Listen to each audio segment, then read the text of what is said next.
시청자 여러분 안녕하십니까. 신통방통 윤태현입니다. 자, 방송 들어오기 전에 바깥을 봤는데 비가 잠깐 내렸다 지금은 또 소강 상태더군요. 지역에 따라서 아직 비가 안 오는 곳도 있겠지만 예보상으로는 오늘 전국적으로 비가 내린다고 합니다. 비가 그치고 나면 또 기온도 영하권으로 뚝 떨어진다고 하는데 2022년 올 한 해도 이제 마무리가 되어가는 게 피부로 느껴지는 그런 월요일 아침인 것 같습니다. 아침 신문 만나보겠습니다.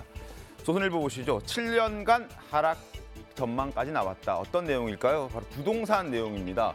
미분양 4만 가구가 넘고요. 주택 경매가 38%나 급증했다고 합니다. 곳곳에서 지금 부동산 침체 신호가 터져나오고 있는데 실거래가가 30% 이상 떨어진 단지도 속출하고 있고 미분양 주택 역시 작년 대비해서 2배 이상 증가했다고 합니다. 이러한 하락 전망이 길게는 7년간 이어질 것이라는 정말 무시무시한 전망까지 나오고 있는 지금 부동산 상황입니다. 그만큼 좋지 않다라는 얘기들이 나오고 있는데 일단 조금 기다려보죠. 정부도 많은 노력을 기울이고 있으니까 안정화될 때까지 한번 기다려보겠습니다. 두 번째 신문 보겠습니다. 중앙일보입니다. 쇠구슬이 날아들었다. 어떤 상황인지 보겠습니다. 파업 불참 화물차에 쇠구슬이 날아들었다고 합니다. 지금 화물연대 파업이 며칠째 계속 이어지고 있는 그런 상황인데 여기에 동참하지 않는 화물차에서 이런 사고가 발생을 한 겁니다. 경찰은 화물연대 운행 방해를 의심하고 있습니다. 일단 파업 때문에 시멘트 출하가 지금 91% 정도 스톱된 상태고 그리고 오늘 정부와 화물연대가 첫 교섭 회의를 갖는다고 하는데 어떤 결과가 나올지 좀 지켜봐야 될 것 같습니다. 세 번째 신문은 서울신문입니다. 서울신문 보겠습니다. 유물이 날아다녔다라는 얘기인데 이 또한 헬기 사고와 관련된 내용입니다. 47년이나 된 최고령 헬기가 1시간 20분 동안 날다가 추락을 했습니다. 그리고 5명의 인명 피해가 발생했습니다. 여러 가지 문제점이 있습니다. 먼저 사망자가 애초에 2명으로 추정됐었는데 5명이었습니다. 3명을 누락했기 때문이었습니다. 뭔가 정확하게 비행 계획 신고를 하지 않았다. 그래서 처음에 최초 정보가 잘못 전달되는 그런 안타까움이 있었고 그리고 이 노후화된 헬기가 조종사들 사이에서는 유물로 불릴 정도로 굉장히 오래되고 노후화된 더 이상 사실 써서는 안 되는 운행을 해서는 안 되는 그런 헬기였다는 그런 안타까움도 있습니다. 자, 이번 일을 계기로 한번 좀 점검을 해보는 일을 좀 마련했으면 좋겠습니다. 마지막 신문 보겠습니다. 마지막 신문은 동아일보입니다. 백범 증손녀 결혼했다는 소식인데 누구랑 결혼했는지 보겠습니다. 태국 최대 그룹 회장 아들과 결혼했다고 합니다. 막내 손자인 고 김휘 씨의 둘째 딸이 결혼했는데 신랑이 대단한 재벌이라고 하는군요. 태국 재계 1위인 CP그룹의 회장의 아들이라고 합니다. CP그룹 식품 분야에서도 그리고 통신 미디어 분야, 유통 분야 등등 전반적으로 모든 사업을 총괄하면서 지난해 기준으로 매출만 72조 원에 달하는 거대한 부자의 집에 시집을 갔다고 합니다. 자, 아침 신문들 4개 만나봤습니다. 본격적으로 이야기해 볼 텐데요. 먼저 패널들 소개해드리겠습니다. 반갑습니다. 안녕하세요.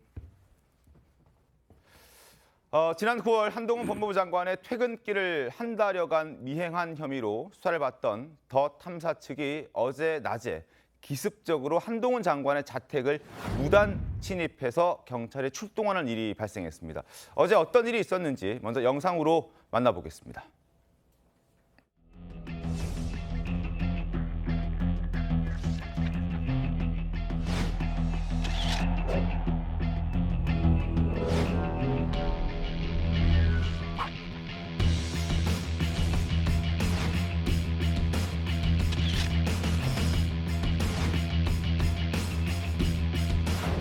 스토킹 범죄자로 몰려서 이 경찰서에 와서 조사를 받아야 하는 이 상황이 그 자체가 야만의 현장입니다. 더 탐사라고 저를 스토킹하는 사람들로부터 받아서 바로 그렇게 오픈하신 것 같은데요. 솔직히 좀 충격을 받았고요.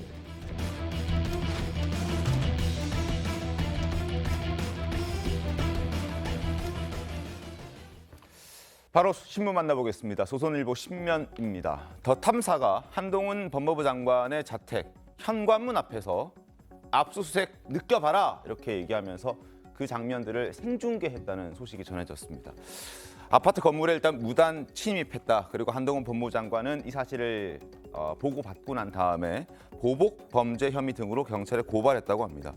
더 탐사가 한 장관 자택 문 앞까지 가서 벨을 누르거나 또 현관문 도어록을 건드리고 문 앞에 있던 택배 상자도 살펴봤다. 그 과정을 유튜브로 생중계했다고 합니다. 지금 사진에 나오는 저 모습입니다. 저희가 영상을 다 보여드릴 수가 없어서 일단 캡처를 해서 사진으로 보여드리고 있는데 한 장관은 이 부분을 굉장히 심각하게 보고 있는 것 같습니다. 자신을 향해서 보복성을 띤 그러한 보복 차원으로 지금 해석이 되고 있기 때문에 그냥 좌시하지 않고 경찰에 고발을 한 그런 상태입니다.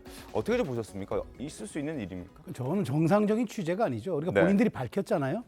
그러니까 이건 우리가 당신을 취재하러 온 것의 목적보다는 당신이 우리가 우리에게 고소고발해서 지금 우리에게 압수수색이 들어오니까 이 압수수색에 대해서 한번 당해보라는 심정으로 뭐 공감을 느껴보라고 했는데 저게 공감이겠습니까? 너도 당해봐라는 보복과 협박 아니겠어요? 네. 그리고 저 때는 어린 아이들과 부인만 집에 있었다는데 계속 밖에서 그렇게 도어록을 눌렀을 때 얼마나 공포감을 느꼈겠습니까? 그리고 지금 저기는 아마 제가 보기에는 이게 이제 공동 엘리베이터라 보안 카드가 있어야 입주민들만 드나들 수 있는 데인데 그러니까요. 본인들은 입주민의 도움을 받았다고 했는데 그 영상과 증거는 없어요. 그래서 네. 어떻게 들어갔는지도 규명해야 될 부분을 보이고요. 기본적으로 그렇습니다. 언론이 어떤 특정한 사람을 취재할 때는 최소한 취재에 대한 그런 경로 혹은 그런 과정들이 투명하고 모두가 그 인정할 수 있는 그런 사안이어야 되는데 이건 어떻게 본다면 폭력에 가깝고 사실 보복성 취재라는 것을 본인들이 드러냈기 때문에 네.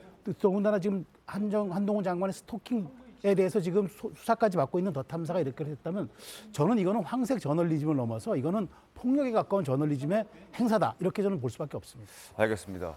당시 상황을 조금 더 구체적으로 정리를 해드리겠습니다. 화면 함께 보시죠. 더 탐사 한동훈 장관 자택 무단 침입. 모두 5명이었습니다. 더 탐사 관계자 5명이 27일 어제 오후 1시 30분경 한 장관의 자택 현관 앞에 갔습니다.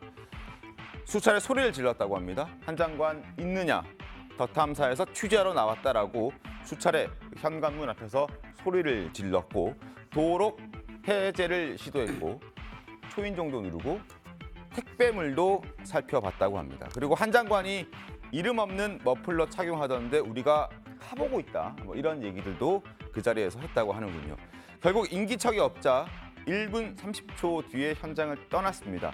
당시 집안에 누가 있었냐 하면 한 장관의 부인과 자녀가 머물러 있었다고 합니다. 한동훈 법무부 장관은 당시에 외출 중이었다고 합니다. 자, 이 사건의 발단, 지난 9월 더 탐사 측이 저지른 한동훈 장관 퇴근길 미행에 따른 그런 보복성 행동이었습니다. 경찰이 한 장관을 미행한 더 탐사 측 관계자를 찾아갔더니 거기에 대한 보복으로 한 장관 집을 찾아간 겁니다. 더 탐사 측은 정당한 취재였다고 주장하고 있고 한동훈 장관은 스토킹이었다고 얘기하고 있습니다. 발언과 함께 이야기 이어서 확인하겠습니다. 법무부 장관의 상대로 한 정당한 취재 활동을 했던 기자가 스토킹 범죄자로 몰려서 이 경찰서에 와서 조사를 받아야 하는 이 상황, 그 자체가 야만의 현장입니다. 저희가 탐문 취재 활동을 했던 것입니다. 그 이상도 이하도 아닙니다. 어떻게 약점을 잡아보려고 밤에 미행한 것 같은데요. 제가 이상한 술집이라도 가는 걸 바랬겠죠. 그런데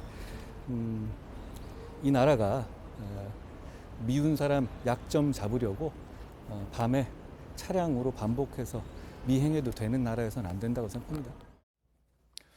자, 한동훈 장관 사건 발생 즉시 더 탐사를 경찰에 고발 조치했습니다. 화면 보겠습니다.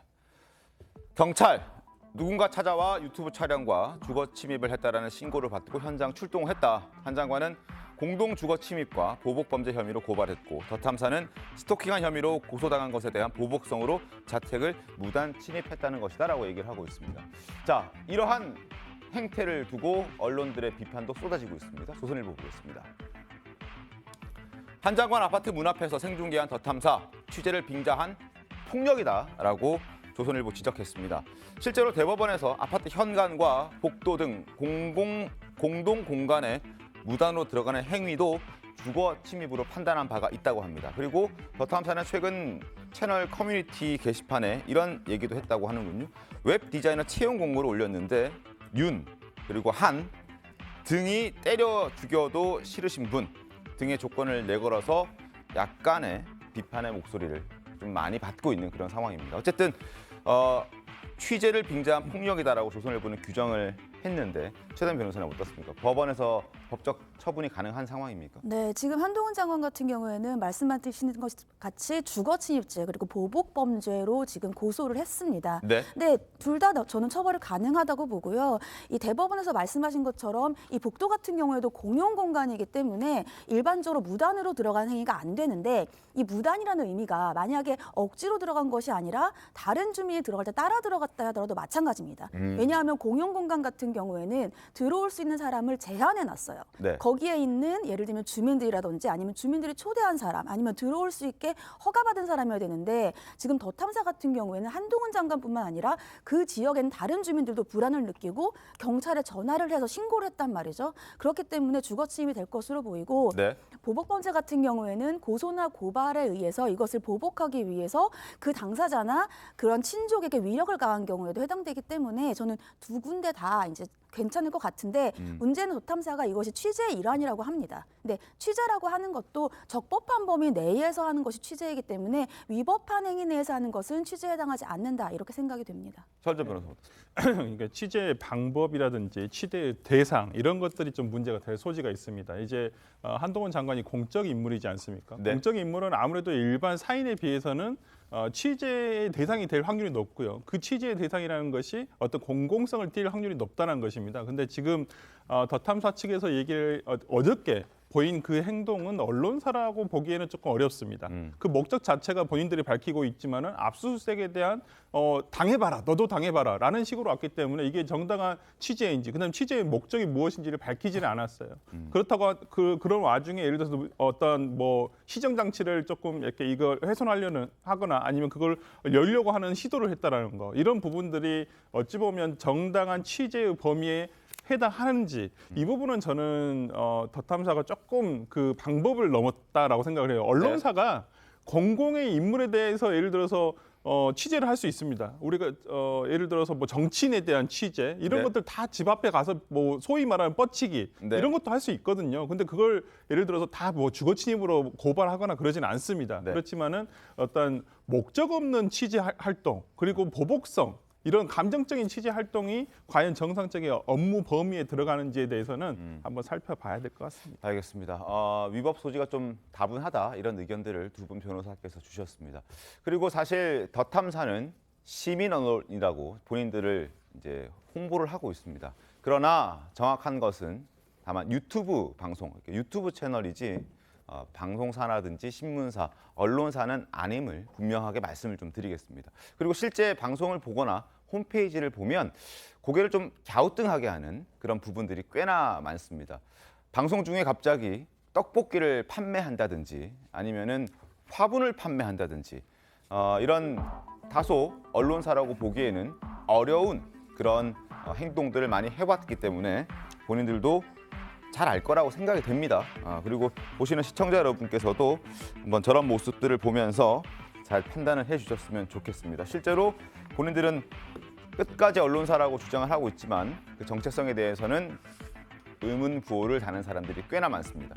자, 김재섭 위원님, 언론사라고 보기 좀 어렵겠죠? 어떻습니까? 글쎄요, 뭐 언론사로서 등록을 해가지고 언론사로서 회사를 운영한다는 면에서 법적으로는 언론사라고 할 수가 있겠지만 법적으로 언론사라고 해서 정말 그것을 언론으로 인정할 수 있는가는 전혀 다른 문제라고 생각하거든요. 보복성으로 국무위원회 집에 쳐들어간다? 글쎄요, 그게 압수수색을 당해본 사람들의 심정을 헤아려 보라는 식으로 사실은 보복성 침입을 하게 된 것인데 네. 법원에 의해 정당하게 발부된 영장을 가지고 압수수색하는 것과 한번 당해봐라라는 식으로 해서 무단으로 침입하는 것은 애초에 완전히 다른 얘기입니다. 네. 재판을 받고 형 집행 과정 중에서 감옥에 가두는 것과 너 마음에 안 드니까 앞으로 우리 집에 가둬놓을게 하는 거랑 저는 큰 차이 없다라고 생각하거든요. 어떻게 그걸 같은 선상에서 비교할 수 있겠습니까? 심지어 더 탐사 같은 경우에는 최근에 그 우리 이태원 참사에 돌아가신 분들 명단들을 이제 공개하거나 이런 문제들이 있어서 심각한 어떤 뭐 논란들을 일으킨 바가 있고 네네. 심지어 저 떡볶이를 먹는 장면이 조금 전에 우리 봤던 그 장면이 그 유가족들의 명단을 그렇습니다. 공개하는 그때였거든요. 방송을 하면서. 그럼요. 네. 최소한의 언론사라고 한다 그러면 본인 스스로들이 그럼 언론으로서 지켜야 될 책무라든지 사회적 책임 같은 것들을 충실히 이행했느냐? 저는 전혀 그렇지 않다라고 생각하고 굉장히 자극성 그리고 한동훈 장관을 사실상 스토킹하는 식으로 취재를 하는 점 이런 것들은 저는 언론사라기보다는 굉장히 그냥 자극 위주의 컨텐츠를 만드는 데다라는 생각밖에 들지 않습니다. 알겠습니다. 그리고 제가 아까 신문을 소개해드리면서 잠깐 언급했던 부분이 있습니다. 바로 더 탐사가 웹 디자이너 채용 공고를 내면서 논란이 됐던 조건이 있기 때문입니다. 어떤 조건인지 다시 한번 저희가 말씀을 좀 드리겠습니다. 화면 함께 보겠습니다. 자, 이러이러한 조건들이 있습니다. 앞에 한 6, 7가지 조건들이 있는데 역사의 한 페이지에 이름을 올리고 싶으신 분, 압수수색에도 의연하게 대처가 가능한 분, 그리고 마지막 윤석열 대통령과 한동훈 장관 등이 때려 죽여도 싫으신 분, 이렇게 입사 조건을 달아놓은 겁니다. 때문에 한동훈 법무부 장관은 더 탐사에 대해서 정치 단체다 이렇게 얘기를 하고 있습니다. 한 장관의 발언 직접 들어보겠습니다. 더 탐사는 이 스크린이 불가능한 소위 말하면 이 사각지대에 놓여 있는 유튜브 채널이다 보니까 일종의 정치단체 같고요. 그리고 청담동 가짜 뉴스를 퍼뜨린 부분에 대해서 지금 경찰이 수사 중인 것으로 알고 있습니다. 아시다시피 애초에 그런 일은 있지 않았습니다. 그리고 사실 정상적인 사람이라면 누구나 알 수 있었던 상황입니다. 강상필 평론가님, 사실 뭐 이 정도면 지금 한동훈 법무부 장관의 얘기처럼 이건 언론사라기보다는 정치 단체 그리고 아주 편향된 정치 단체로 보는 게 더 정확하다는 생각도 듭니다. 네, 이번에 그 더 탐사가 어제 한동훈 장관 집에 가서 네. 보여진 모습을 보면서 아마 더 탐사를 응원하고 있던 국민들 중에서도 많은 사람들이 좀 실망을 했을 거라고 생각을 하고 있습니다. 네. 왜냐하면 말씀하셨지만 더 탐사는 그 정치 집단이 아닙니다. 본인들의 말처럼 언론사라고 말을 한다면 언론사라는 거는 객관적인 사실에 근거를 해서 네. 보도를 하는 거고 거기에 대한 판단은 국민들이 하는 겁니다. 물론 우리가 진보 언론, 보수 언론 이런 게 있지 않습니까? 네. 하지만 그들이 가치관이 좀 다를 뿐인 거지 모든 걸 사실에 입각해서 보도를 하고 있기 때문에 국민들이 언론으로 인정을 하는 거거든요. 그래서 이러한 모습에 있어서는 더 탐사가 매우 실망스럽다. 또한 그 한동훈 장관은 국무위원이기 때문에 네. 어떤 국무위원으로서 어떤 불편함과 어떤 기분 상함은 어느 정도 수긍을 해야겠지만 가족들은 사실 네. 피해자거든요. 네. 얼마나 당황스럽고 어떻게 보면 무서웠겠습니까? 그런 면에 있어서 더 탐사에 어제 있었던 행동들은 다소 안타까운 부분이다. 하지만 그 더 탐사에서 그 쇼핑몰을 운영을 하더라고요. 네. 이런 것들은 좀 기성세대와는 다른, 기성 언론과는 다른 대체 언론의 요즘의 방식이더라고요. 그래서 그런 것까지 우리가 비판하는 것은 조금 앞서 나간 면이 있다. 그렇게 보고 있습니다. 알겠습니다. 자, 지금부터는 이재명 대표를 둘러싼 검찰 수사 소식을 짚어드리겠습니다. 이 대표가 최근까지도 사법 리스크에 대해서 말을 굉장히 많이 아껴왔었는데 지난 금요일 갑자기 자신의 입장을 강하고 또 거칠게 쏟아냈습니다. 아마 점점 좁혀 들어오는 수사망에 대해서 자신이 강경하게 모두로 전환하겠다라는 그런 입장을 이제 밝힌 것 같습니다. 관련 영상부터 보겠습니다. 성남 도시개발공사 설립 의지가 이재명 시장이었던 거 맞나요?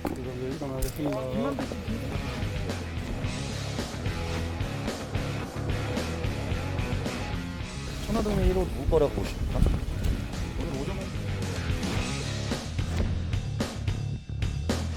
마치 동네 선무당 동네 굿하듯이 꽹가리 쳐가면서 온 동네 시끄럽게 하고 있다.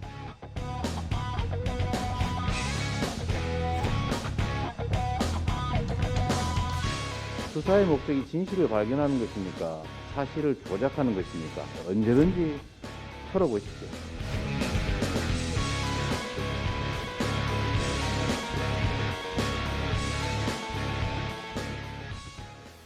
자, 관련해서 중앙일보 바로 보겠습니다.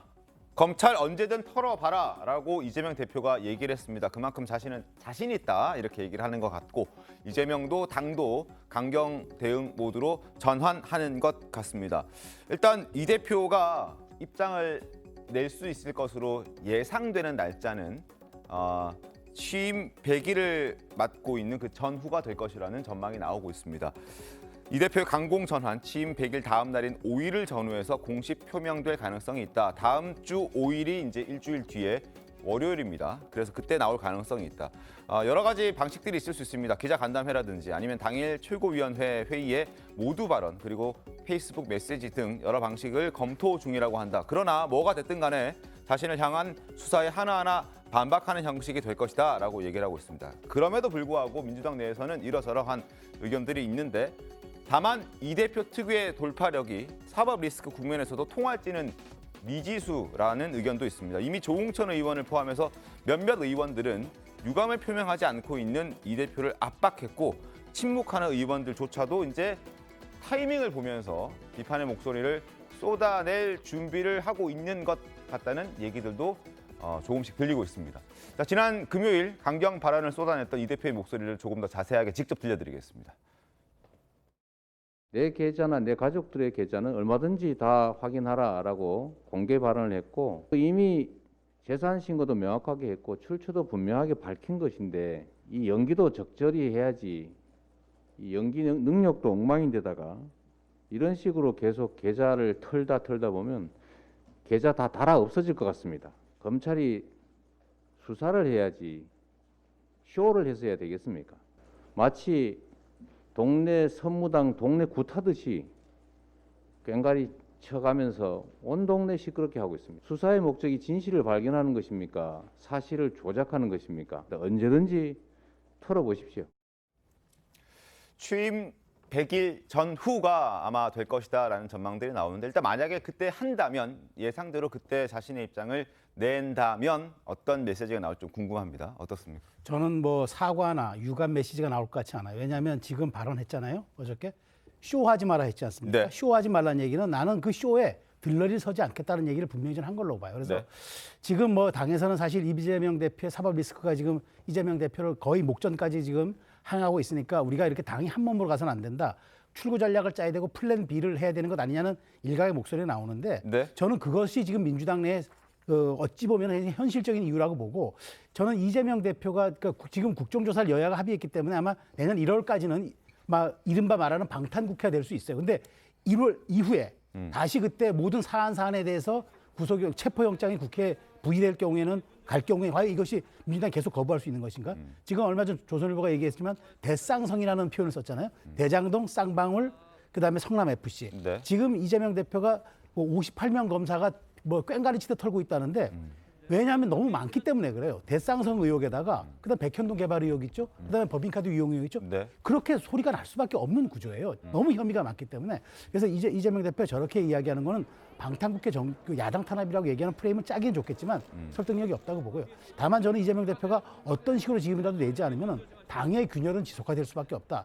약간 지금 분기점에 와 있는 상황이라고 저는 생각합니다. 입장을 안 낼 수는 없는데 네, 그렇죠. 내더라도 유감이라든지 뭐 사과의 메시지보다는 강력하게 얘기하는 걸 더 추구할 저는 그 것이다. 가능성에 더 무게를 싣습니다. 알겠습니다. 설전 변호사님 어떻습니까? 일단 100일을 앞두고 100일을 이제 앞두고 있는데 저는 어찌되었건 간에 100일 동안 지내오면서 가장 당대표가 되면서 먼저 했던 말이 민생이었습니다. 네. 그런 점을 참 충실히 이행하려고 노력은 많이 했습니다만은 정부 여당에 어떠 보면 계속 협치를 요구했지만은 되지 않은 부분들은 참 아쉬움으로 많이 남는단 말을 할 것 같고요. 그래도 민주당으로서 할 수 있는 국회에서 할 수 있는 어떤 민생 정치를 하겠다고 말씀하실 것 같고 특히 최근에 뭐 이제 어저께도 페이스북에서 그런 얘기를 하시지만 노란봉투법 같은 경우에도 합법 파업 보장법으로 좀 명칭 변경을 하자라고 한다든지 그다음 최근에 화물연대 파업과 같은 부분에서 정부의 저는 어찌 보면 정부의 실책이라고 보고 있는데 지난 6월에 합의가 됐던 내용을 지금 뒤엎고 나서 지금 화물연대 파업이 이루어지고 있거든요. 그렇다고 한다면 이런 부분에서도 정치권에서 나서서 하실 수 있는 게 있습니다. 어차피 제도적으로 보완을 해야 되는 부분이 있고요. 그렇기 때문에 저는 이제 100일을 앞두고 이런 얘기를 하실 걸 보고 그다음에 수사와 관련해서는 저는 뭐 지금의 아직 저는 그렇습니다. 아침에 참 이렇게 방송국에 오면서 이 책임이라는 두 글자에 대해서 상당히 생각을 많이 하게 됐어요. 정치권에서는 책임을 져야 됩니다. 책임이 항상 져야 됩니다. 그렇지만은 지금 정부 여당, 특히 국민의힘과 윤석열 정부에서는 과연 이번에 10월 29일 발생한 이태원 참사로 인한 누군가도 아무도 책임을 지고 있지 않아요. 발생한 일에 대해서 책임지고 있지 않음에도 불구하고 지금 이재명 당대표에 대해서는 리스크라고 하는 어찌 보면 아직 판단되지 않은 거예요. 대법원에서 수사도 아직 초창기고요. 물론 되고 있는 것도 있습니다만은 저는 그런 면에서라면 지금 벌써부터 예를 들어서 이재명 당대표에 대해서 책임을 져라. 라고 얘기를 하는 것은 조금 너무 앞서가는 것은 아닌가 싶고요. 이 부분에 대해서는 이재명 당대표가 이제 앞으로 그 대응을 하겠지만은 지금 벌써 어떠한 책임론을 거론하기에는 조금 이른 감이 있다라고 생각합니다. 알겠습니다. 책임론을 거론하기에는 이른 감이 있다라고 설전 변호사께서 말씀해 주셨는데 지금 제가 소개해 드릴 신문은 그렇다면 더 앞서가는 내용일 수도 있습니다. 한번 보시죠. 중앙일보인데 이재명 대표 부활하는 길은 무엇인가? 사퇴하라는 내용입니다. 사퇴하라는 내용. 내용을 좀 구체적으로 들여다보죠. 일단 지금 정치적 직권 남용, 횡령 뭐 이런 내용들이 있기 때문에 정당에게는 피해를 줘서는 안 된다. 이 대표는 개인 자격으로 수사를 받고 결백을 입증해야 한다. 대표직 사퇴도 극적인 반전의 승부수가 될 수 있다. 살아서 돌아온다면 날개를 달고 차기 대통령에게 다가서게 된다. 뭐 당연한 얘기죠. 그러나 그럴 가능성은 사실 좀 낮아 보이긴 합니다만 특권에 기대서 자신을 지키려는 것은 소인배의 허망한 시도다. 그 누구에게도 굽히지 않고 전력질주해왔던 과거 자신의 모습들을 좀 되돌아본다면 살고 죽는 것 스스로에게 달렸다. 승부사 이재명의 지혜로운 결단을 기대한다. 뭐 아주 좋게 써놓긴 했습니다만 좋은 내용은 결코 아닙니다. 그리고 이대로 갈 가능성도 굉장히 낮아 보이긴 합니다. 강선희 평론. 네, 우리가 이런 말이 있습니다. 죽는 것이 사는 길이다. 정치인들이 어떤 사생 결단의 순간이 왔을 때 옆에서 많이 조언을 하죠. 그런데 이 사설에서 말씀하신 것은 그런 뜻인 것 같은데 맞습니다. 하지만 아직은 이르다. 왜냐? 지금 민주당에서 어떤 분위기가 흐르고 있냐면 최초에는 이재명 그 사법 리스크 그리고 이재명 측근들의 구속으로 인해서 왜 우리가 이런 사람들까지 방어를 해야 되냐 분위기가 있었습니다. 분명히.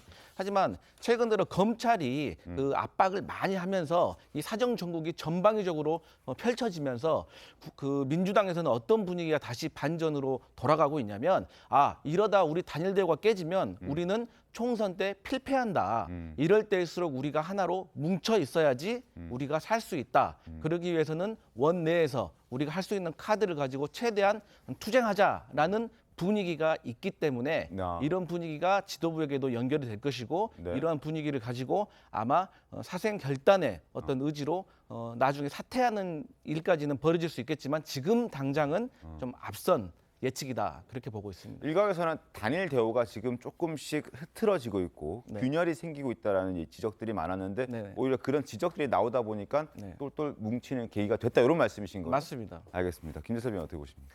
저는 그 단일 대우 굉장히 앞으로 험난할 거라고 생각이 됩니다. 왜냐하면 이재명 대표를 향한 여러 가지 혐의들 가운데서 사실은 지금 이제 대장동 하나 이제 시작되는 거거든요. 앞으로 백현동 남아 있습니다. 성남 FC 사건 남아 있고요. 쌍방울과 관련된 사건들도 계속 전방위적으로 수사의 방향성들이 확장되고 있는 상황이고 이재명 대표와의 연관성도 계속 커지는 상황입니다. 말씀드린 대로 민주당이 언제까지 이재명 대표의 방패 역할로서 기능해야 되느냐에 대한 문제의식이 당연히 남아있는 것입니다. 앞서서 설주환 변호사님께서 말씀해 주신 대로 민주당에서 이런저런 민생 법안들 많이 내고 거기에 대한 메시지들도 많이 쏟아내고 있는 상황에서 모든 메시지가 다 이재명 대표의 수사로 다 빨려 들어가게 되거든요. 과연 당대표로서 지금 대표로서의 역할을 하고 있느냐. 오히려 당대표가 돼서 민주당을 방패로 쓰면서 민주당의 정치적 자산들을 소모시키고 있는 것이 아니냐라는 의문이 들 수밖에 없거든요. 그럼 이제부터는 민주당에 있는 의원들은 앞으로 1년 4개월 뒤에 남은 총선의 모든 사고 회로 방식이 다 그쪽으로 가게 될 겁니다. 과연 이재명 대표 체제로 총선이 치러질 수 있느냐? 이거 쉽지 않아 보이는데 과연 이재명 대표가 공천할 수 있느냐? 어려워 보이는데 이런 생각이 스멀스멀 피어오르는 순간 이재명 대표의 리더십은 흔들릴 수밖에 없는 것이고 그렇다 그러면 하나둘씩 다른 목소리들이 나오기 시작하는 것이거든요. 이미 2, 3개월 전부터 수도권 의원 중심으로 이재명 대표의 리더십에 대해서 의문을 갖는 의원들이 생겨나기 시작했습니다.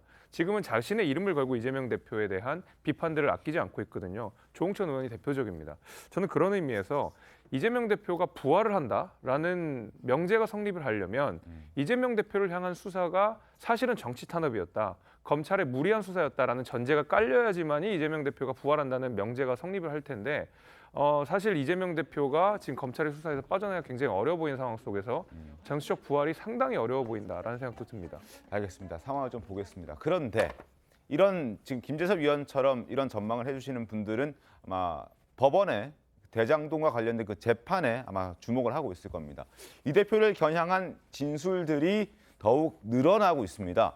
앞서 유동규 전 본부장이 이 대표 측근들에게 건네든 돈에 대해서 이 대표의 대선 경선 자금으로 쓰일 것으로 알고 있었다라고 얘기한 바 있는데 최근 남욱 변호사 같은 경우에는 이게 노후 자금으로도 쓰일 것이다. 이런 얘기까지 법정에서 털어놨습니다. 먼저 유동규 전 본부장의 목소리부터 들어보겠습니다.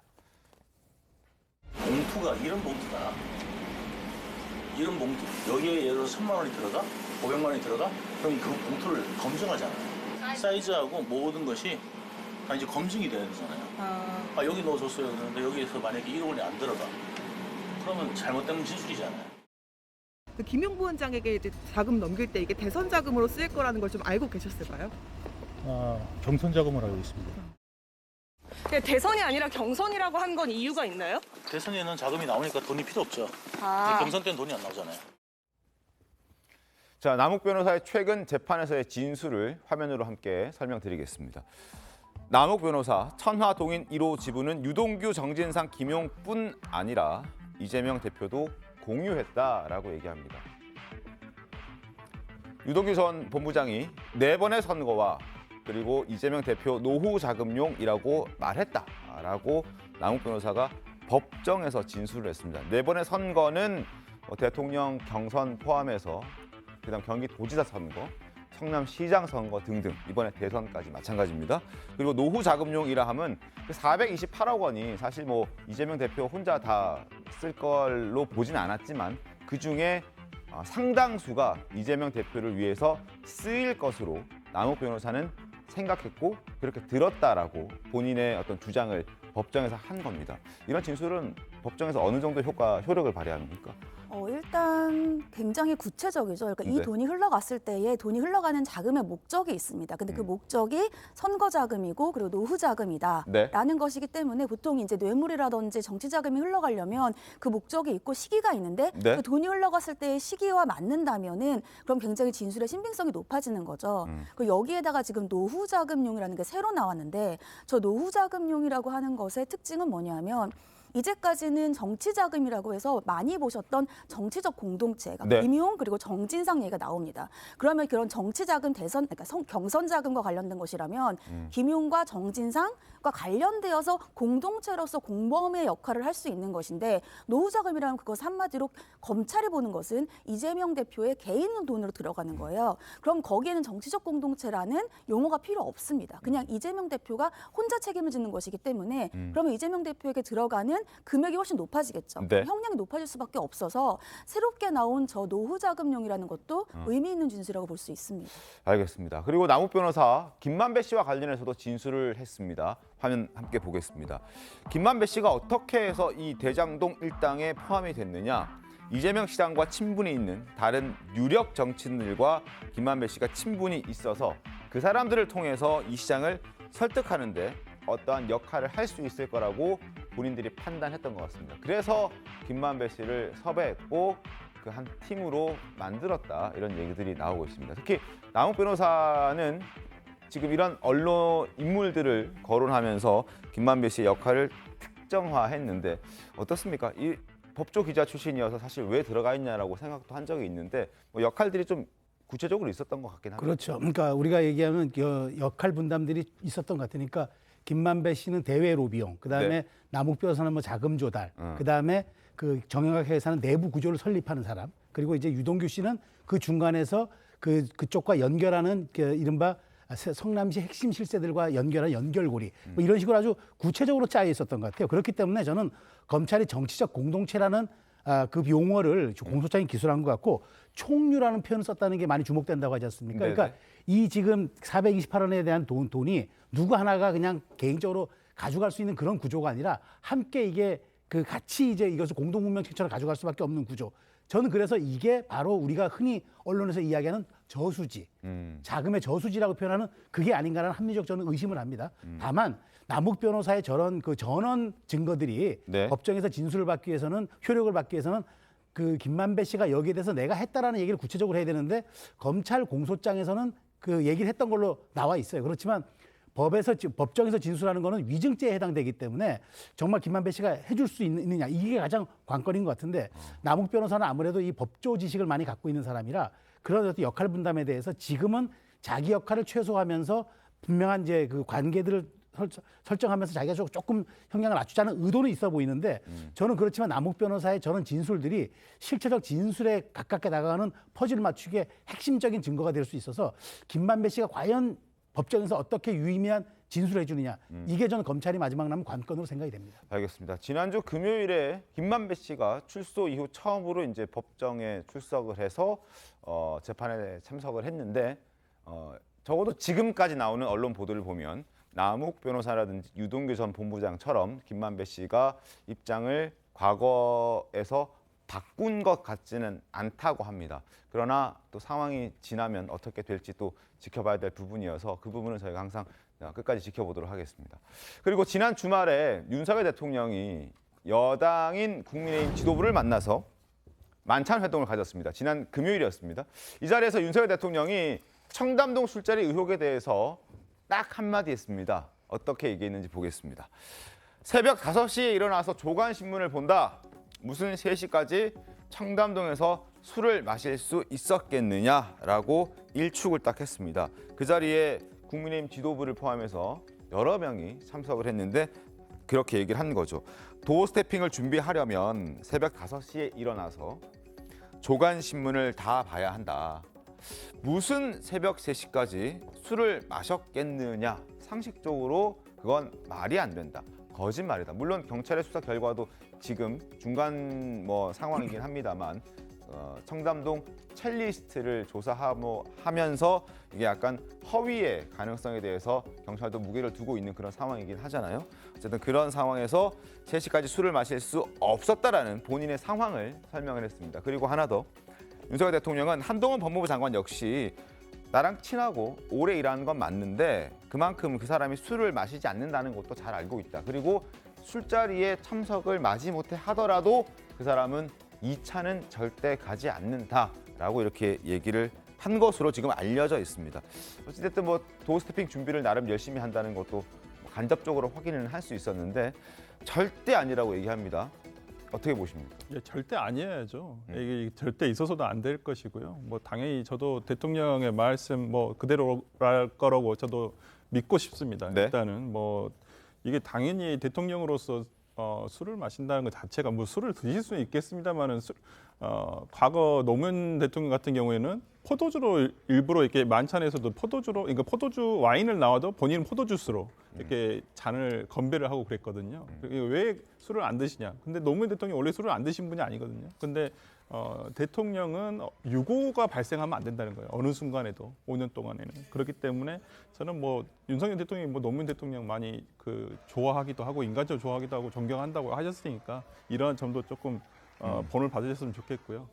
일단은 이번 만찬에 대해서 조금 얘기를 해보자면 네. 일단은 조금 만찬에 대해서 약간은 좀 개운치 않은 부분이 뭐냐면 사진이나 어떤 예를 들어서 브리핑 이런 것들이 좀 정식적으로 나온 것들은 없는 것 같아요. 기사를 네네. 보니까 되게 의아했습니다. 일단 보통은 이제 기사 이렇게 사진이 하나 있고 보통은 거기에 나왔던 어떤 백브리핑을 통해서 그 자리에서 이루어졌던 얘기들 이런 얘기들이 나와야 되는데 지금 나오는 기사들은 대부분 그날 참석했던 의원들로부터 전화에 들었던 취재한 얘기들. 내용들이 네네, 대부분이거든요. 저는 그렇다고 한다면 지금 말씀 얘기들 본인에 대한 해명도 있으시고 그러는데 어떤 정치권에 대한 내용을 어떤 국정 운영에 대한 내용, 정부와 의회와 그다음에 정부 여당과 야당과의 관계 이런 부분에 대해서도 좀 언급이 있으셨으면 좀 낫지 않았을까. 지금 어찌 보면 이재명 당대표가 지금 제가 봐도 당대표 취임 이후에 한 10여 차례 이상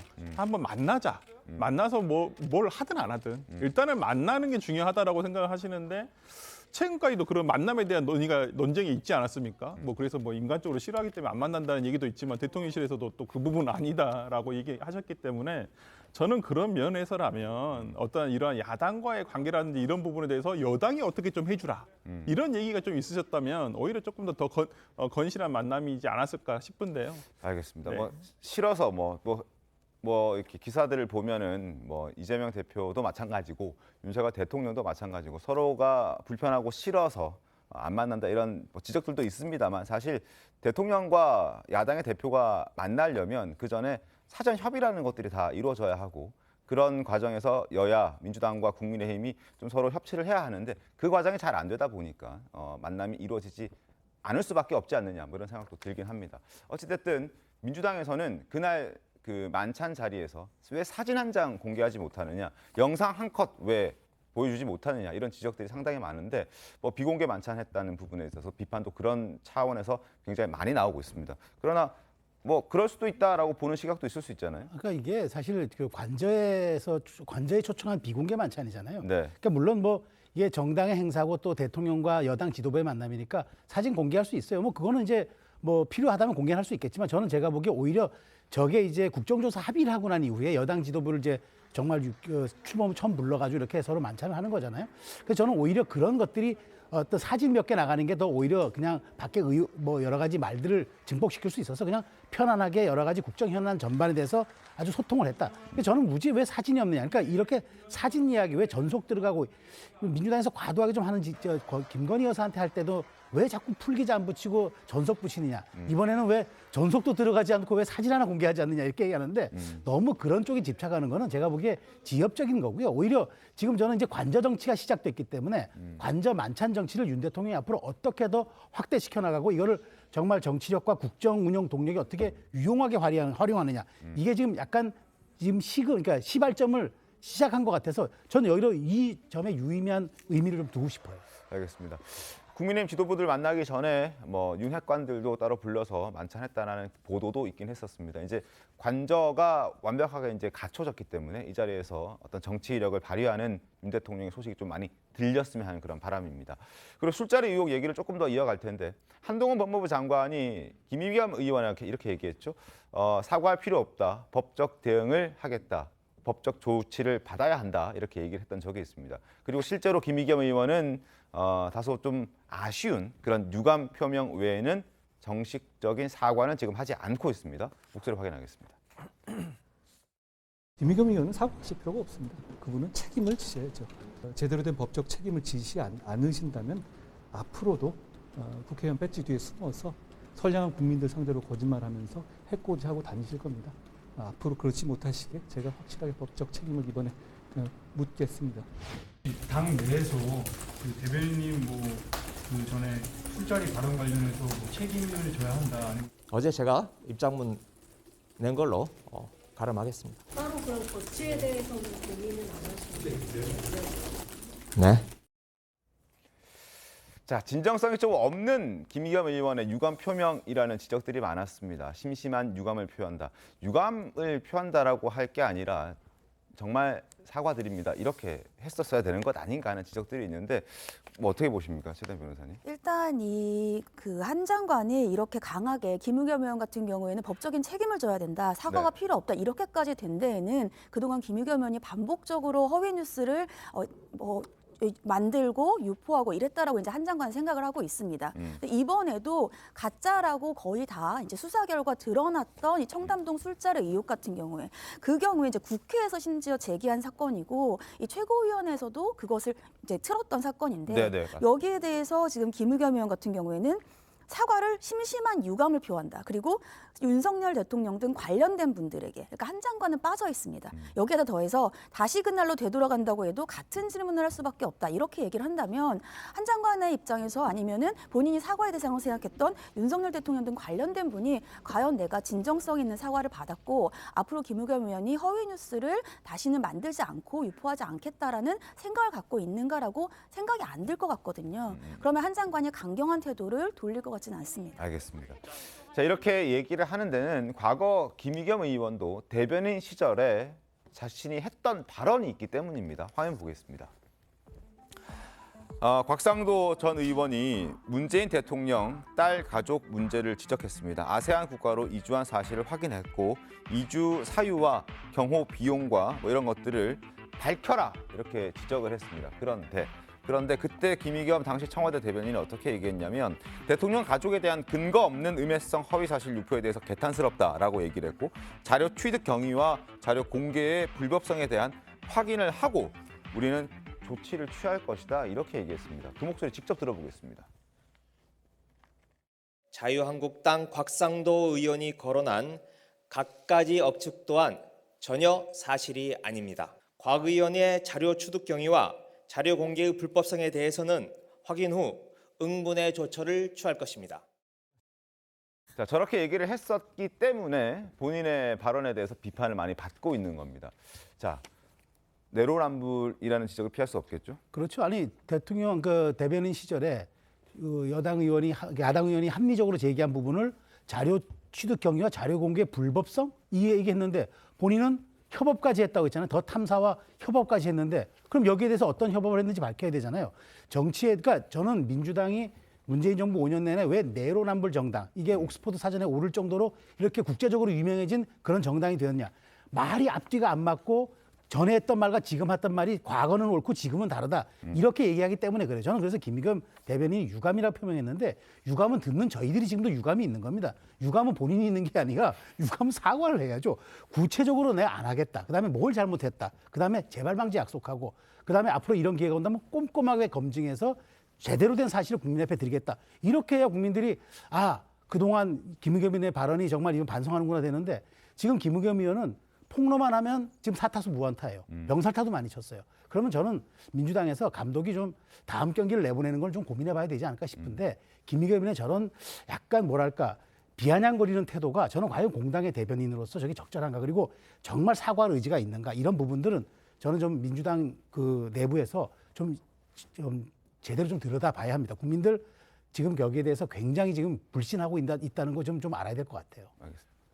이제 이 사안에 대해서 김의겸 의원이 정말로 제대로 된 사과를 하거나 아니면 사퇴를 하거나 응당의 정치적, 사법적 책임을 져야 하는 이유는 그리고 이에 대해서 김의겸 의원이 입이 100개라도 할 말이 없는 이유는 멀리 갈 것도 없이 청와대 대변인 그 시절까지 갈 것도 없이 작년에 민주당이 언론중재법을 통과시키려고 했을 때 김의겸 의원이 제일 먼저 나서서 기치를 들고 언론중재법을 통과시키려고 했었고 언론중재법의 내용이 별게 아닙니다. 가짜뉴스, 그다음에 오보, 허위보도 이런 거 절대 못하게 하겠다라고 했었던 것이거든요.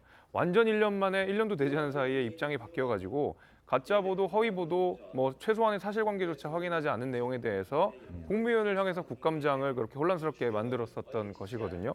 그렇다 그러면 청와대 대변인 시절에 곽상도 의원을 비판했던 것, 작년에 언론중재법을 통과시키면서 가짜뉴스를 엄단하겠다고 엄포를 놨던 것, 이런 것들을 고려해봤을 때 지금 김의겸 의원은 정말로 얼굴이 부끄러워서 저는 당대변직을 수행할 수 없을 거라고 생각하거든요. 그럼에도 불구하고 저렇게 아무런 정치적 책임을 지지 않고 제대로 된 사과도 하지 않는 것은 그야말로 민주당의 큰 리스크로서 지금 작용하고 있다 이렇게 생각이 됩니다. 알겠습니다. 그래서 이러한 신문도 나오는 것 같습니다. 함께 보겠습니다. 금반언의 원칙이라는 게 있다고 합니다. 변호사들 분들 잘 아실 거라고 생각이 되는데 과거 자신이 주장했던 것과 상반되는 주장을 막는 법의 원칙이 바로 금반언의 원칙이라고 합니다. 그런데 김의겸 의원 이 사건을 지적하면서 내로남불 횡행한다. 정치권에서는 이 금반언의 원칙이 기본이 되는 이 금반언의 원칙이 정치권에서는 유독 지켜지지 않는다라고 지적하고 있습니다. 그리고 이걸 또한 법으로 어떻게 처단할 수 없는 현재 상황인 것 같습니다. 그래서 정치인들에게는 유권자들이 표로 반드시 심판해야 한다 이런 지적들을 하고 있습니다. 자, 김 의원이 지금 제기했던 그 의혹 때문에 역풍을 맞고 있는 모양새에 직면을 했고 야권 내에서도 사실은 의원 사퇴까지는 요구하지 못하더라도 대변인직만큼은 이번에 좀 내려놔야 되는 거 아니냐 이런 목소리들이 나오고 있습니다. 신경민 전 의원의 목소리 듣겠습니다. 지금 이 상태라면은 명백히 잘못한 거고요. 저는 같은 기자 제가 선배로서도 그렇고 좀 나무래고 싶은 생각이 들고요. 또 하나는 대변인이 이제 신뢰를 잃어버리면은 정당이 신뢰를 잃어버리는 거기 때문에 대변인 정도는 그만두는 것이 본인이 물러나는 게 맞고요. 사과는 원래 깨끗하게 하는 게 맞거든요. 어제도 보니까 뭐 사과의 조건이 많이 붙어 있더라고요. 그것도 그 사과도 아니에요. 구두 사과가 아니고 그냥 글로 썼던데 본인이 깨끗이 사과하는 게 맞고요. 더탐사의 그 제보를 받고 지금 확인을 하지 않고 급작하게 이게 좀 약간 선정적 국감입니다. 그러니까 그런 걸 우리가 반성해야 됩니다. 강성일 평론가님 어떻습니까? 대변인직을 내려놔야 된다는 신경미 전 의원의 목소리였습니다. 네, 결론부터 말씀드리면 김의겸 의원이 이번 사건을 책임지는 의미에서 대변인직 정도는 내려놔야 된다. 하지만 국회의원직 사퇴까지는 너무 무리한 요구다. 저는 그렇게 보고 있고요. 앞서 우리 평론가님들께서 말씀하셨지만 그 청와대 대변인 때의 발언과 국회의원의 발언은 명백히 다릅니다. 청와대 대변인은 본인의 생각을 말하는 자리가 아니라 어떤 정당과 어떤 자기의 조직에서 조율된 내용을 말하는 것이고 국회의원은 본인의 의정 활동인 겁니다. 그래서 분명히 그 차이가 있고 물론 부메랑이 맞습니다. 하지만 그렇게 따진다고 하면 대한민국에 어떻게 의정 활동을 계속할 수 있는 국회의원이 있겠습니까? 그래서 저는 이 정도에서 김의겸 의원이 대변인직은 사퇴하고 당분간 자수가는 모습을 보이는 것이 맞다. 이렇게 말씀드리겠습니다. 알겠습니다. 자, 그리고 청담동 술자리 의혹, 남자친구를 속이기 위한 거짓말이었다는 그 첼리스트의 진술로 이제 상황은 완전 반전됐습니다. 첼리스트의 등장 이후에 민주당 지지자들 역시 첼리스트의 그 주장 이후로 묵비권 행사를 요청하고 있다고 합니다. 누구에게 묵비권을 요청할까요? 화면 보겠습니다. 자, 첼리스트 측 변호인에게 묵비권을 요청하고 있습니다. 박경수 변호사에게 불리할 것 같으니까 민주당 지지자라는 사람이 연락이 와서 묵비권 행사를 요청했다. 결과적으로 의혹을 더 키우는 게 되고 그 첼리스트 A씨가 다칠 수 있는 부분이라서 거절을 하긴 했다. 정권을 흔들기 위해서 입다물어 달라는 분들이 있는 듯하다라고 얘기합니다. 첼리스트가 이 의혹을 또 변호사 입장을 통해서 얘기를 쭉 한다면 이건 민주당에게 결코 좋은 건 아닐 거라는 민주당 지지자들의 어떤 판단이 있었기 때문에 이런 얘기를 하는 것 같은데 이렇게 사전에 거래 이런 걸 할 수 있는 상황이 됩니까? 아니요. 일단 첼리스트 같은 경우에는 이 수사기관에서 참고인 조사를 나와달라 이렇게 얘기를 한 것이고 거기에 본인이 나가지 않으면 본인이 불리한 상황에 놓일 수밖에 없습니다. 그렇기 때문에 나가는 것은 본인의 권리인데 나가지 마라 이렇게 얘기하는 거는 뭐 저는 강요죄에 해당할 수도 있다 이렇게 생각을 하고 있고요. 여기에다가 지금 더 탐사 같은 경우에는 사건을 덮으려고 한다 이렇게 얘기를 하는데 네. 이 첼리스트 같은 경우에는 그동안 나가지 못한 것은 본인도 불안했기 때문이다. 근데 이게 일이 점점 커지기 때문에 나가는 것이 오히려 본인에게 더 유리한 것 같다라고 변호사와 얘기를 했고 변호사가 덮는 게 아니라 진실을 밝히고 걸어 나오려고 마음먹은 것이다. 이기 때문에 더 탐사 측이라든지 민주당 지지자 같은 경우에는 첼리스트 측의 입장을 전혀 고려하지 않는 그런 언급들을 하고 있는 것으로 보이고요. 이미 허위 사실로 밝혀졌는데 이제 와서 덮는다고 해서 이 사건이 달라지지는 않을 것 같습니다. 알겠습니다.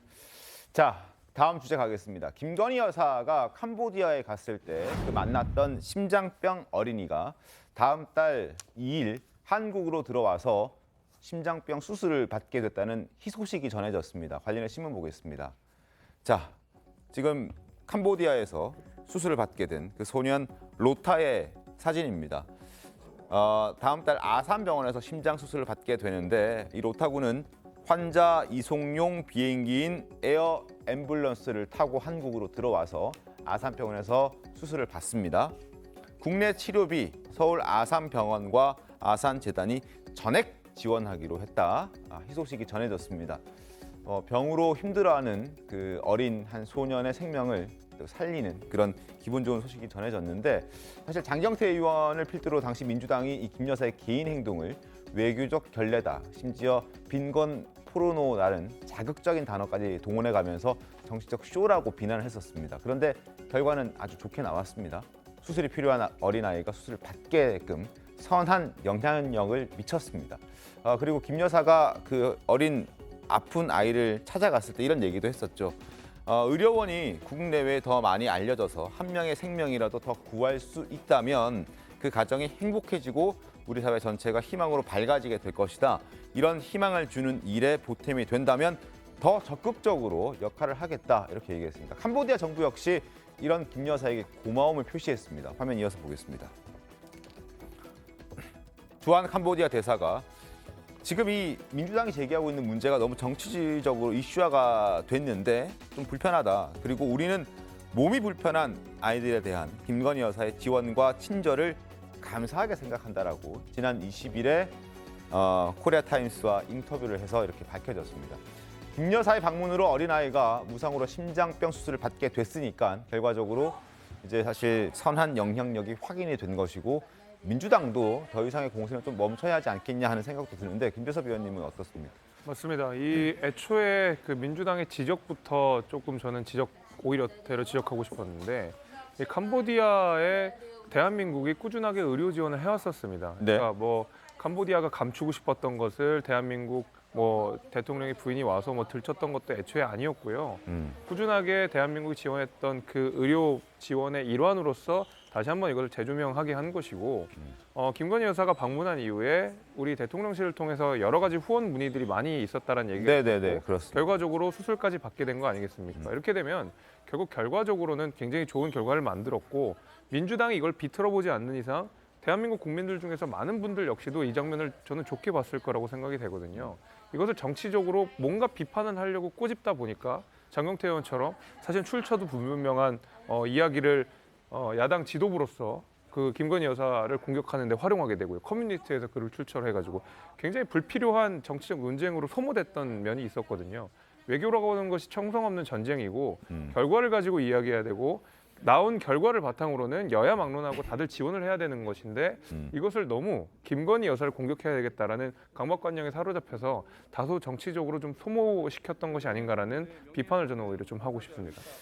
그렇습니다. 뭐 사실과 다른 이야기라고 대통령실은 또 주장을 하고 있고 장경태 의원의 주장 자체가 그래서 이제 고발까지 장경태 의원은 당한 그런 상태인데 장 의원도 그런 얘기를 했었습니다. 뭐 조명을 사용하고 사용하지 않고가 중요한 것이 아니라 지금 김건희 여사가 정치적으로 쇼를 했다라고 했던 그 부분에 대한 지적을 하고 싶었다라고 얘기를 했던 적이 있는 만큼 이번에 결과적으로 로타라는 그 어린아이가 한국에 와서 무상으로 수술까지 받게 된 이런 상황에서 장 의원 역시 뭔가 본인의 어떤 주장과 어떤 고발에 당한 것에 대해서 좀 진지하게 입장과 또 사과를 밝혀야 하는 것 아니냐 하는 지적들도 있습니다. 강선희 평론가는 어떻습니까? 네, 맞습니다. 지금 이게 상황이 매우 아쉬운 게 뭐냐면 김건희 여사가 하는 지금 활동들이 어쨌든 좋은 결과를 낳았지 않습니까? 하지만 이것이 어떻게 보면 야당에게 공격의 빌미가 돼서 배가 산으로 가고 있는 거거든요. 그래서 저희가 계속해서부터 이렇게 말을 해왔던 것이 김건희 여사가 아직은 국민들 앞에서 나서기에는 다소 부담스러운 측면이 있으니 당분간은 좀 활동을 자제하는 것이 국정 운영에 도움이 된다. 그렇게 계속 야당에서 주장을 했던 겁니다. 그래서 야당도 방금 말씀하셨던 것처럼 좋은 결과가 있었던 거에 대해서는 좋게 박수를 보내고 하지만 또 불편한 어떤 진실에 대해서는 확인을 하고 또 신중하게 해야 된다. 그렇게 말씀드리고 싶습니다. 알겠습니다. 뭐 고발을 취하할 생각이 있는지 없는지 아직 그 부분에 대해서는 확인이 조금 더 필요하긴 한데 그 전에 선행돼야 할 게 이제 장 의원의 입장 표명입니다. 그러니까 뭐 그런 부분이 되지 않는다면 아마 고발이 된 상태이기 때문에 경찰 조사를 통해서 그 진위 여부는 밝혀질 것으로 기대를 좀 해보겠습니다. 그리고 캄보디아 심장병 어린이가 한국에 온다는 소식이 전해지기 전에 벌어진 일이긴 합니다만 장 의원이 허위 사실로 보이는 발언을 해서 또다시 도마에 올랐습니다. 어떤 내용이었는지는 장 의원의 목소리를 직접 확인해 보겠습니다. 지금 안 그래도 이 한 분이 가셔서 캄보디아 현지에 갔습니다. 근데 안 알려줍니다. 그래서 왜 안 알려주는지 전 이해를 못하겠어요. 하다못해 제가 두루마리 휴지라도 보내드릴 수 있는 거 아니겠습니까? 구호 물품이라도 보내드릴 수 있는 건데 거주지를 알려주고 있지 않아서 최소한의 정보도 알려주지 않고 있고요. 그럼 김건희 여사의 이 어떤 수행 인원 그리고 소속 좀 알려달라. 누구냐? 도대체 이 촬영팀 누구냐? 알려줬으면 좋겠습니다. 궁금합니다. 자, 두루마리 휴지 뭐 이것도 비판의 대상이 됐었습니다만 그것보다 캄보디아의 현지에 사람을 보냈다라고 얘기를 하지 않습니까? 그런데 장 의원의 발언과 달리 장 의원 의원실에 확인을 해봤더니 그건 또 아니라고 얘기를 합니다. 그랬더니 또 장 의원이 뭐라고 했냐면 현지에 있는 사람을 그 집으로 보냈다. 뭐 이렇게 얘기를 또 입장을 좀 살짝 바꿨거든요. 혈자 변호사님 어떻습니까? 자꾸 이제 그러니까 이게 참 이렇게 지역적인 문제로 이렇게 치닫는 것 같아가지고 상당히 좀 아쉬움이 있습니다. 이게 이 전까지 해서 끝났으면 맞는데, 그러니까 장경태 의원이 지적한 부분도 그렇습니다. 그러니까 왜 외교 순방 중에 네. 김건희 여사가 그렇게 공식 일정도 하지 않은 채 가서 인류애적으로 하는 거에 대해서 누가 뭐라 하겠습니까? 아무도 뭐라 할 수는 없습니다. 그렇지만은 어찌 보면 윤석열 대통령의 지금까지 외교 순방에서 가장 관심사가 외교적인 성과여야 되는데, 어찌 보면 이러한 논란, 우리 김건희 여사가 더 앞에 있어버리는 그런 것들이 오히려 좀 국익적으로 봤을 때 상당히 좀 이것이 외교 성과를 가리는 거 아니냐. 민주당이 김건희 여사를 앞으로 보낸 건 아닙니까? 아니 저희가 보낸 건 아니죠. 그런 건 왜냐하면 아니 비공식 일정인데 항상 공식적으로 그 대통령실에서 사진은 나오지 않습니까? 비공식 행보를 하시면서. 그렇기 때문에 저는 그러한 방식에 대해서 지적한 거라고 봅니다. 장경태 의원이 얘기하시는 것은, 그런데 이제 거기서 사람을 보내서 확인을 하면 뭐 할 것이고 확인 안 한들 그게 무슨 의미가 있습니까? 그래서 또 어찌되었건 간에 한우가, 어린 한우가 또 우리나라에 와서 또 네. 수표를 받는다고 하니까 이것보다 더 좋은 일은 어디 있겠습니까? 그렇기 때문에 저는 장경태 의원도 뭐 이런 부분에 대해서 뭐 가서 집에까지 가서 그걸 찾아보고 그럴 필요도 없다고 보고요. 저는 또 김건희 여사께서도 이런 부분들에 대해서 대통령실 차원에서 고발 조치를 한다는 것도 조금 과하다고 보기 때문에 이런 부분에 대해서는 서로 중요한 부분은 아닙니다. 그렇기 때문에 기분 나쁠 수는 있지만 중요한 부분 아니니까 공적인 영역에서 이걸 해결이 됐으면 좋겠습니다. 알겠습니다. 한번 기다려보도록 하겠습니다. 자, 그리고 장경태 의원과 함께 이번 21대 의원으로 국회에 입성한 김남국 의원이 있습니다. 다소 황당한 후원금 모금 방식을 선보였습니다. 김 의원이 갖고 있는 연애 비법을 전수해주고 마음에 들면 자신을 후원해달라고 얘기를 한 겁니다. 화면 보겠습니다. 어떤 내용들이 담겼는지 한번 잠깐 소개를 해드리겠습니다. 비법을 전수합니다. 김남구 어제 딱 썼습니다. 제가 직접 비법을 전수해드리겠습니다. 라고 얘기를 합니다. 쭉 한번 읽어드릴게요. 썸을 타고 있는 여성에게 이렇게 하라 그럽니다. 집에 들어갈 때 엘리베이터를 타지 않고 계단으로 걸어 올라갑니다. 올라가면서 마음이 통하는 썸녀에게 전화를 겁니다. 집에 도착할 때쯤 숨이 고르지 않고 호흡이 거칠어질 겁니다. 그럼 썸녀가 이렇게 물어올 겁니다. 그래, 아래와 같이 대화를 이어갑니다. 자, 썸녀, 왜 이렇게 숨이 거칠어? 라고 물어보면 그 썸남은, 이제 김남국 의원의 비법을 전수받은 썸남은 계단으로 걸어 올라가고 있어서 뭐 거의 다 왔다 이렇게 얘기를 하죠. 아니 집이 몇 층인데 계단으로 올라가냐 이렇게 물어보면 20층이야 이렇게 대답합니다. 20층?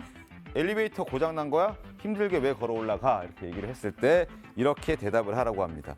엘리베이터를 타면 네 목소리가 끊어질까 봐 그렇게 했다 이렇게 얘기를 시키거든요. 이게 비법이라고 이제 전수를 해주는 겁니다.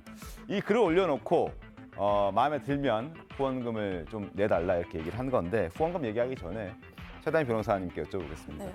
이러한 어드바이스, 조언이 어떻습니까? 여성에게 잘 먹힐 수 있다고 생각 드십니까? 어떻습니까? 아마 김남국 의원도 저걸 정말 연애 비법이라고 생각하진 않을 겁니다. 그러니까 재미있으라고, 그러니까 이것을 보시고 웃으시는 분이 계시다면 네. 그러면 후원금을 내달라 이렇게 얘기하는 것이기 때문에 그냥 재미있는 하나의 일화로 써놓은 것이 아닌가 싶습니다. 알겠습니다. 자, 후원금이 잘 모일지 저희도 한번 계속 좀 추적을 해볼 테고, 네티즌들의 반응도 보여드리겠습니다. 네티즌들 반응 보시죠. 김남국 의원이 쓴 게 맞느냐 의심을 하기 시작합니다. 이렇게 말하면 썸녀가 차단할 것 같은데 이렇게 얘기도 하고요. 의원님 사칭 아니죠? 이렇게 참신한 후원금 모금 방법이다, 비법이다. 뭐 웃겨서 후원을 했다. 뭐 의원님은 연애를 그래서 하십니까? 뭐 이런 질문도 있습니다. 어쨌든 뭐 이런 얘기들을 하면서 후원금을 좀 달라라고 이제 얘기를 했는데, 보시는 것처럼 반응은 썩 좋지는 않습니다. 자, 그리고 후원금이 절실하게 필요한 자신의 상황도 사실 좀 짠하게 썼습니다. 화면 보겠습니다. 이 글을 보고 웃고 계시거나 연애 꿀팁이라고 생각하시는 분들은 후원을 꼭 부탁드린다. 지금 후원금이 텅텅 비었다 이렇게 얘기합니다. 하나 더 보시죠. 지난해 지방선거 부산 지원 유세 때 있었는데, 그때 방 2개 안 빌리고 모텔에서 보좌진이랑 셋이서 잤다. 그러니까 자신은 어디 출장에 가거나 할 때도 뭐 고급진 호텔을 사용하기보다는 좀 깨끗한 또 저렴한 모텔을 쓰고 방도 독방으로 쓰지 않고 보좌관들과 나눠서 같이 합방을 하니까 정말 아껴 쓰겠다. 꼭 필요한 곳에 쓰겠다. 그러니까 후원을 좀 해달라 이렇게 얘기를 하는데 김대섭 위원님 후원금 모금 방식이 어떻습니까? 괜찮습니까? 글쎄 장경태 의원이 이거 보고 빈곤 포론을 하고 지적 안 할지 모르겠습니다. 그런 의미에서 이게 그 국회의원의 후원금이라고 하는 것이 이제 의정 활동, 본인이 정치적으로 어떤 일을 이루고 싶은지 이런 것들을 가지고 지지자들에게 후원금을 받아서 이제 정상적으로 운영하는 건데 이건 말 그대로 내가 너무 먹고 살기가 좀 힘들고 운영하기가 어려우니까 후원금을 좀 해주십시오 하면서 터무니없는 지금 연예글을 올린 거 아닙니까? 그 연예글을 보고 나서 저도 어처구니가 없어가지고 제가 이 얘기를 해야 되나 말아야 되나 생각도 많이 했었는데 여하튼 어처구니 없는 글을 올리고 자신의 어떤 굉장히 지금 요새 빈곤한 처지들 같은 것들을 하면서 호소를 하는 후원금 방식이 자칫하면은 이 정치 후원금이라고 하는 제도가 가지는 의미들을 굉장히 희화화시킬 수 있다 이런 생각이 좀 들어서 저는 저런 식으로 하는 것은 좀 옳지 않다 이렇게 생각을 하고 저 글도 제가 하나도 동의하기 어렵습니다. 알겠습니다. 자, 김남국 의원의 다소 좀 이색적인 후원금 모금 방식을 마지막 소개해드렸습니다. 잠시 뒤에 돌아오겠습니다. 오늘 밤 10시에 가나와 월드컵 2차전 예선이 있습니다. 1차전에서 우루과이와 0대0으로 무승부를 하면서 승점 1점을 획득했죠. 오늘 반드시 승리를 해야 3차전 포르투갈전에서 다소 좀 편한 마음으로 저희도 시청을 할 수 있을 것 같습니다. 자, 원정 12년 만에 16강을 진출을 목표로 하고 있는 태극전사들이 오늘 승전보를 전해줬으면 좋겠습니다. 자, 내일 더 신통하게 돌아오겠습니다. 고맙습니다.